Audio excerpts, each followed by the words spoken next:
Previously on Verity. Where are the keys to the cruiser? Are they in homie's hands? I'm gonna swipe them out of his hands, jump in the front seat of the cruiser, turn it on, rev the engine, and I'm gonna floor it away from the station. Lewis, you learn a couple things from your lore library. One of the best ways to incapacitate a vampire temporarily is by using dead man's blood. Dead man's blood is essentially poison to them. Getting her to a secure location is good. What did you have in mind? There is the old viaduct. There isn't any activity out that way. From the ceiling, Pastor Cohen drops and lands on his feet, and he just grabs Riley by the neck, and he lifts her up off the ground as he bares his fangs, and she just grabs his head and just squeezes. She takes her hands, and just the thumbs go right into the eyes. Hopefully, Amber and Jonas show up. I called them, and I told Amber what happened, and she clicked me off. You hear a shotgun cock behind you. Step away from my son. I just want to know what my son is, so that I can figure this out. You're not going to believe me? Oh, try me, honey. He's a vampire. He was bitten. Maria takes a deep sigh. Well, that's new. Amber comes into the already busted down door. Alright, well, this isn't the reunion I would have hoped for.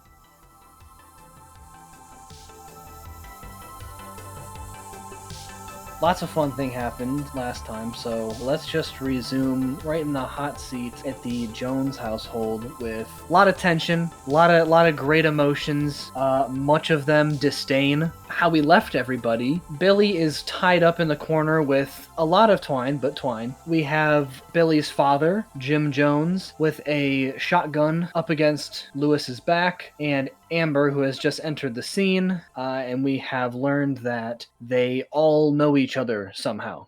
Amber enters the room, the kitchenette area, and you feel the shotgun lift from your back, Lewis, as you see that Jim looks at Amber. You got a lot of nerve showing your face in these parts, Amber. You see Amber kind of like puts her hands up. I take it's, old colleagues? Amber kind of glares at you for a moment. She looks at the two Joneses. I'm sorry. I just knew that something bad was happening. If you guys have it under control, then I'll be more than happy to leave. You see that Billy's mom puts her gun down to her waist, and she says, well, killing's what we do. We're part of the greater good, so, you tell these new folks about your sins, Amber?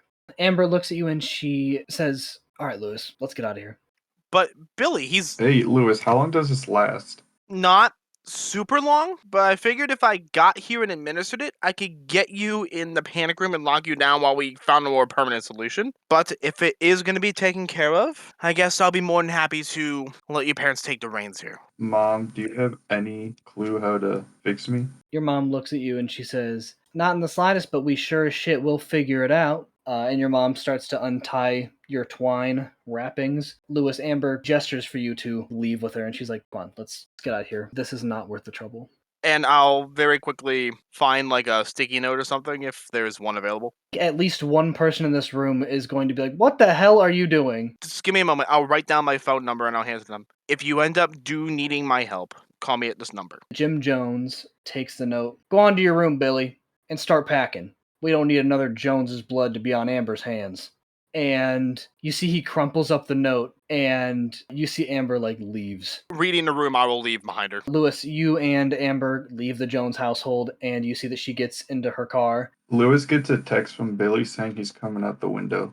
I flag Amber down really quick. I just got a text from Billy. He said he's sneaking out their basement window. She turns the car off, opens the door, and she says, where's the window? Just around the other corner there. You see Amber walks to the window. I'm halfway out the window. Amber goes up to you and she's like, don't be stupid. Get back in there. I don't want to hurt anyone else.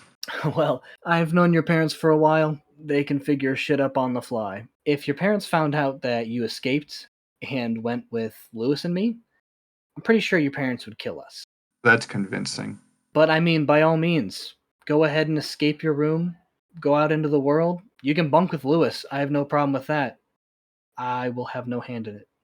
Amber, do you genuinely think they can handle this? Amber definitely takes a beat, and she says, I don't know if they can. I'd like to think so. But I think that they're more dangerous when they're angry. I mean, I have a means to keep him contained. Amber looks around and she just grits her teeth. Lewis, I'm going to trust you one last time. If this bites me in the ass, I swear to God, get Billy in the back of my car. We're out of here in like less than a minute. And I'll say, you won't regret it. And I drag him back to the car. All right, where are you keeping him? I have a panic room in my apartment. Are you and Jonas on a cure? I figured that you've communed with him at some point. I haven't seen Jonas. You haven't? Nope. Because he was looking for things for an ablution ritual. I think Jonas has a lot of bigger issues at the moment. I don't know if we want to bother him with this stuff. All right, then I guess it's time to hit the books and find the ablution ritual myself. But in the meantime, I can keep him bound. All right, I can keep you bound with an incantation. Amber, if you can just lock him in that room, and I will grab a book off the shelf.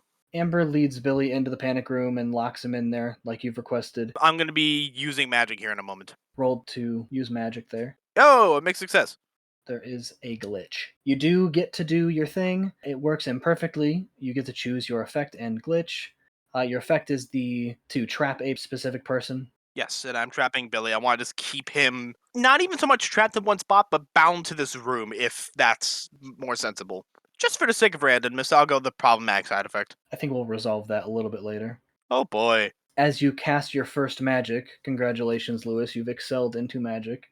Amber kind of nods to you. I trust that you have this under control. Please don't let me down. As she's going out the door, stopping her. If you can find more dead man's blood, that would be best case scenario. What you did last night kind of has a lot of long-standing effects that I kind of have to deal with. That's first on my to-do list. Dead man's blood might be your thing, buddy. That's fair, but the thing is, I don't want to leave him here for too long, but I will see what I can gather up.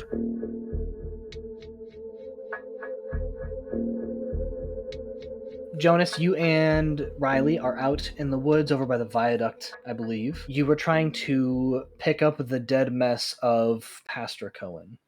That's when Jonas would tell her to just get a little bit of distance as they try to start dragging Pastor Cohen's body elsewhere. So I'd probably say you guys could find a place to dump the body, probably in like some sort of like shallow pond in the woods or something like that, like a swamp. You could definitely find something along those lines. We don't have to spend too much time figuring that out. Jonas would definitely not want Riley to intervene immediately, but I'd imagine she definitely would jump in. You'd be dragging him along, and she would just kind of pick him up with one hand and just walk to where you were walking and just chuck him into the shallow swamp or something like that.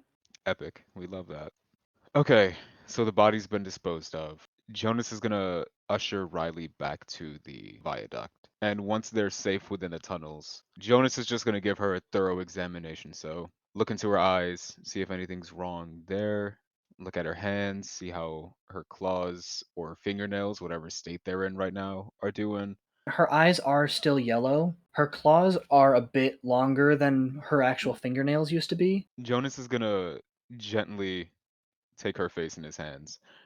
Are you okay? There are moments where her body kind of just flinches really fast, but I don't think that she ever really fully responds to anything you ask her. Jonas is going to, without opening their mouth, beam the words into Riley's head. Can you respond to me this way? Just think. You don't have to say anything. Riley stops flinching, and you see that she puts her hand in yours. Good. Good. How are you doing? Are you still ravenous? Angry? Jonas just really wants to read her and get a beat on what she's feeling right now.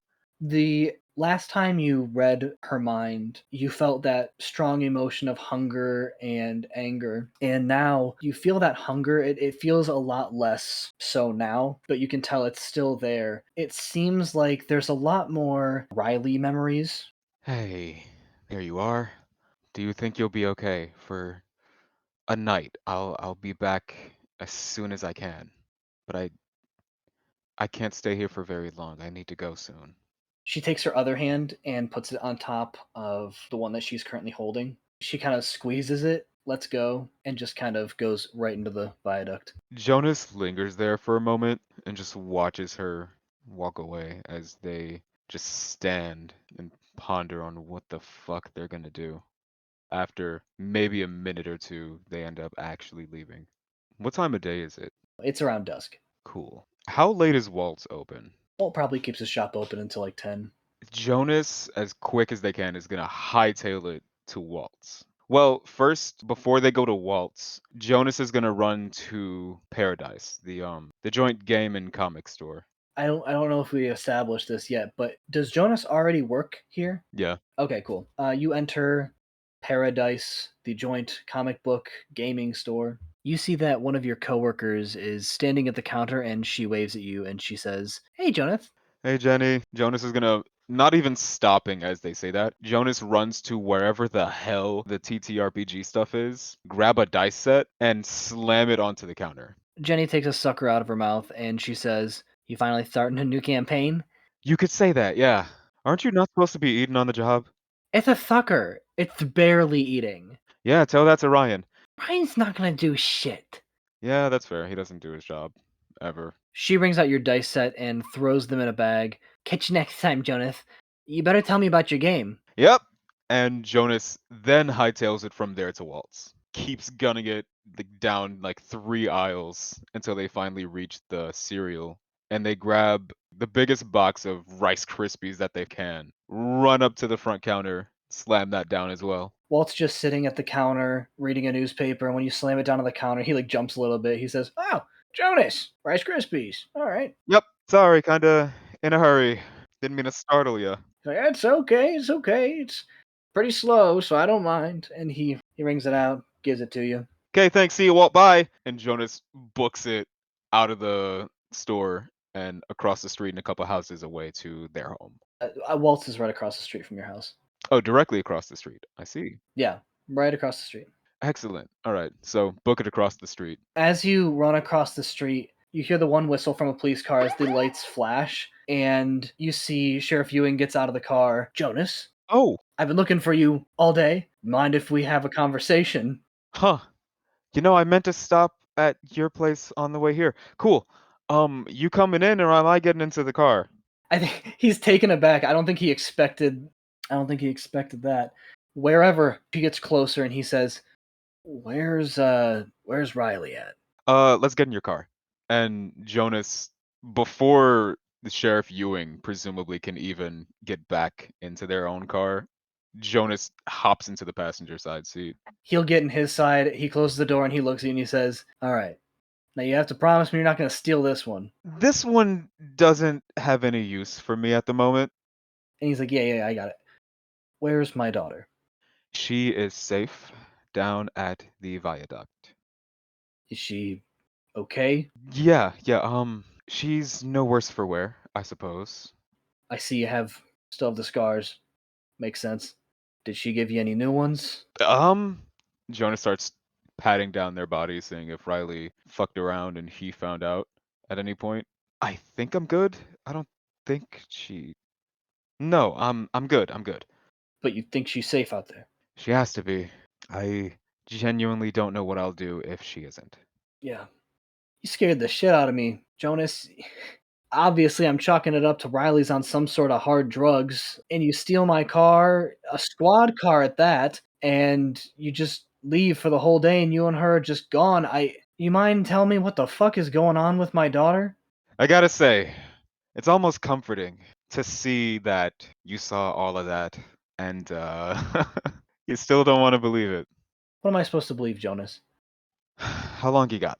It is a long story. I've got all the time in the world. Awesome. I'll get to Riley in a moment, but I feel I should start from the beginning. You know all that supernatural stuff that you didn't want Riley getting exposed to through Saft? Yeah, it's all that fairy tales and whatnot. Yeah, believe it or not, it's not all just fairy tales. All those creatures that go bump in the night, they're real. And I know because I've gotten attacked now by 3 of them. You remember back in November, the janitor up at Stillwater died on school grounds. Then the next day there was that bear attack and the small forest fire also at the school. I do. I believe we ruled that death as a suicide and the others as unrelated accidents. But none of those were any of that. Janitor was the first victim of this slug thing that devoured any and all living matter. Next day, slug pops back up after school, and Mr. Green and I run into it in the parking lot. Then Mr. Green's friend, Billy, falls down the hill from the McDonald's next to our school and ends up in that mess too. Turns out the only thing that could hurt the slug was fire, so well, you can figure out the rest. Right. And let me guess, that bear that hospitalized your friend. My teacher's friend, and yes, that bear wasn't a bear after all, but we managed to stop it from getting out and eating the town, so you're welcome. Sheriff Ewing is listening and just quietly nodding along. Fast forward to January. You remember that little kid, Joshua? Parents died, grandma died, all violent murders. Yeah, and I remember finding you and those other two snooping around that crime scene in the middle of the night. I did think it was a really weird trio, two adults and a kid. That's what I've been saying. Yet those weirdos keep trying to get my phone number. Anyway, funny thing about Joshua, he killed his parents. What? Well, kinda, not really. He had these dinosaur onesie pajamas that he just wouldn't take off. Pretty much lived in them. Turns out that onesie he loved so much was possessed by a goddamn demon. Okay, I'm sorry. I'm trying to understand this. That a slug beast ate Mm-hmm. your janitor, Mm-hmm. and somehow all of this is related to my daughter. Oh, don't worry, we'll get there. But now what you're telling me is that real life demons, like demons are real. I mean, it felt pretty real when it was trying to eat me. But anyway, as I was saying, you remember how you found that weird, bloody, dinosaur-esque footprint at the crime scene? Yes, the one that we said was a bear print. Yes, I remember. Bears, am I right? Yeah, well, that was, I guess, the manifested form of that demon. That all got handled by yours truly. I'm gonna pat myself on the back for that one. I exorcised it from the onesie. That happened, everything's cool. I need to check on that kid, to be honest. But anyway, that leads us into now. Riley. Riley. Riley's a vampire. I'd imagine you probably need a moment to take that in. No, you said demon in there somewhere. I can wrap my head around vampire. Huh. Yeah, well, Riley's a vampire. I don't know if she's attacked anyone, if she's fed yet, but she is now a semi-feral killing machine? And I say semi because I like to think I've done a decent job at reining her in somewhat, but there's still work to be done. And that, actually, is something you can help me with. And I'm gonna pull out my grimoire that is my Kindle and start flipping through the pages. I've been looking into various rituals for cleansing and healing the soul, and I couldn't find one specifically on cleansing the vampire reflection, but I think I have one pieced together that will work. And I'm gonna need your help in more ways than one. I need to get my hands on the blood of a dead man. At this point, he goes, "Okay. You know what? That's not the weirdest thing you've said tonight. It's unethical, but it's gonna help Riley, right?" Yeah, I just felt it's better that you get it. Yeah, I no, mean, I understand. I get it. awesome. You are handling all of this very well. Yeah, well, I kinda have to. It's either I take it well or freak out and make it worse for everybody. Yeah, I did that for about a month after the demon tried to eat my face. Yeah, you're good with doing that. Yeah, yeah, I'll do it. I just I'll have to rack with it for a while, get over the immorality of stealing a dead man's blood. Yeah, I can't really fault you for that. Sorry for my hysterics. It's been a long, long 5 months. Yeah, I can imagine. Jonas just sits quiet for a few seconds before they just blurt out, bears? You really thought all those attacks were hostile bears? In West Virginia? In the winter? Really? Jonas, you have to keep in mind, you're looking through the lens of someone who knows. We didn't. I guess that's fair. Still, I mean, how hard can it be to just say, I don't know? And at that point, he clears his throat and goes, "Well, I guess I'd better get down to the morgue then. Got a lot of good men down there, so. God, I heard. I'm so sorry. Do you know what happened? No, I wish I could tell you, but nobody knows a damn thing. Well, I'm sorry to hear that, Sheriff. And Jonas will give him a pat on the back. Yeah, it's more frustrating than anything. Obviously, I know something is going on, but no one seems to know anything. But yeah, I'll get what you need, and I guess I'll meet you back here. All right, buddy? Jonas sort of just stares off into the distance for a moment, like they're focusing real hard on something way far off before they snap out of it. Oh, yeah. Sorry. Yeah, tomorrow. And you see he turns on the police lights, but not the siren, and he goes, "All right, I guess the next time you see me, I'll have a cup of a dead guy's blood," which is not a sentence I thought I'd ever have to say. Welcome to the club. I guess it kind of goes without saying that nobody ever hears what I just told you. He nods. Cool. And Jonas is gonna step out of the car, and as they're going to close the passenger side door, they just kind of pause and then lean back inside the car. Sheriff, stay safe.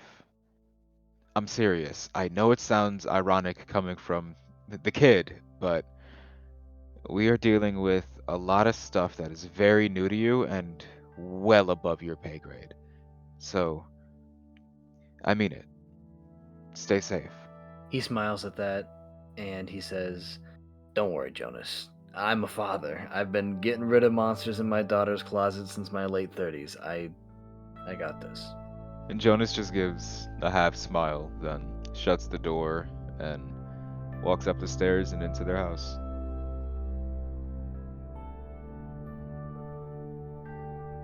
Lewis, you are stanced up in your living room, and you get a knock at your door. I'll yell from my seat. Who is it? On the other side of the door, you hear, we're with the police department. We have a few questions. We knew you were at the diner last night, Mr. Green. This is your household, correct?" Yes. Just a moment. I'll meet you out there, and I will go outside, and I will take my key, shut, and lock the door behind me. Once you get out the door and you lock it behind you, you see there are two people dressed in their police uniform, and the one's holding like a notepad. "All right, Mr. Green. Obviously, something happened last night, and we were just hoping to get a little bit of insight as to what was going on there. Were you in attendance there? We have a few eyewitnesses that said that you were there."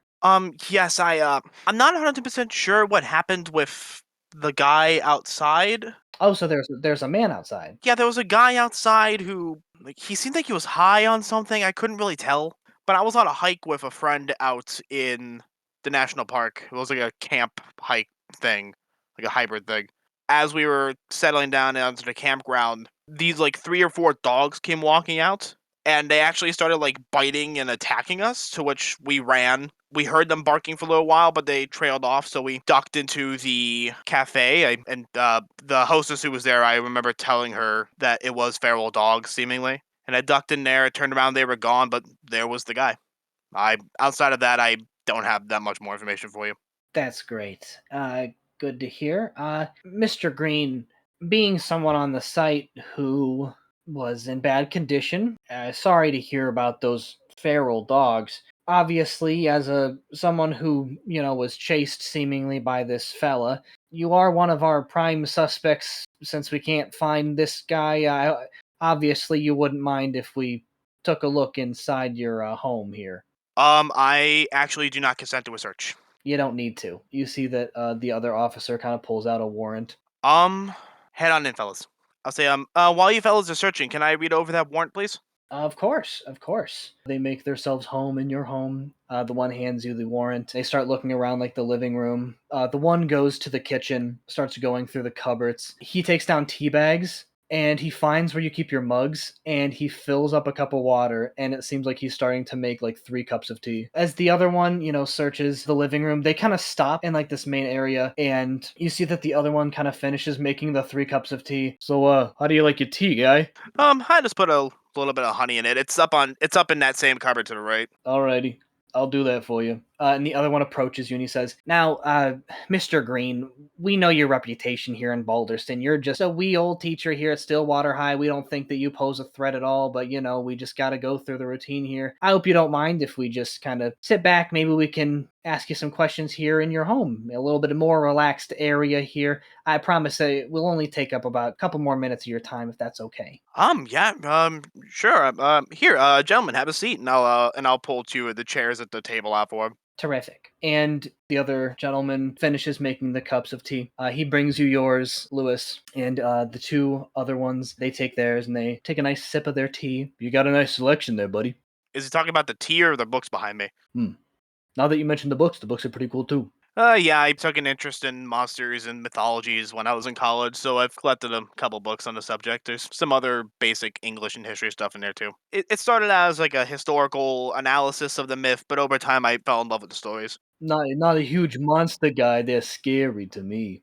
But yeah, the tea. I cannot drink coffee. I know I'll get hooked onto stuff, but the tea's kind of a good outlet. But you boys said you had some more questions? The first officer looks at you and he says, So you said you were going on a hike with a buddy of yours.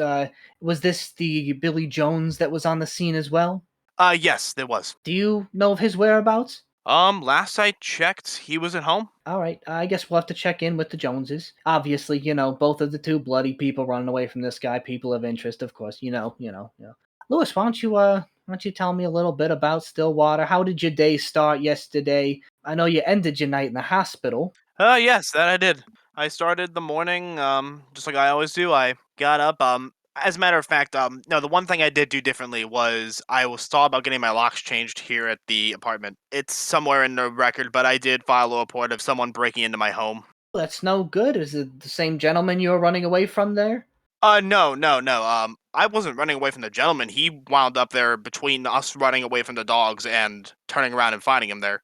And these dogs, you said that they were chasing you over by the Crossroads Cafe there. We didn't hear any eyewitnesses talk about any dogs. So how long were you guys running for until you just stopped at the cafe? We got attacked in the national park, and we ran from the national park trying to find somewhere with a phone, somewhere that was open that we can get in, and the Crossroads just so happened to be open as we ran by it, so wasn't so much running from the dogs at that point, it was running to find help. The other cop, he raises his mug and says, I don't blame you for going to Crossroads. They got the best chicken fingers on the market. Raise a glass to that, huh? Yeah, if the hospital wasn't going to fix me, that was well. Hell yeah. He puts his mug out to kind of cheers with you. I cheers back. And then he takes a big old sip of his tea. He stands up and he asks you, he's like, Are you finished with your tea?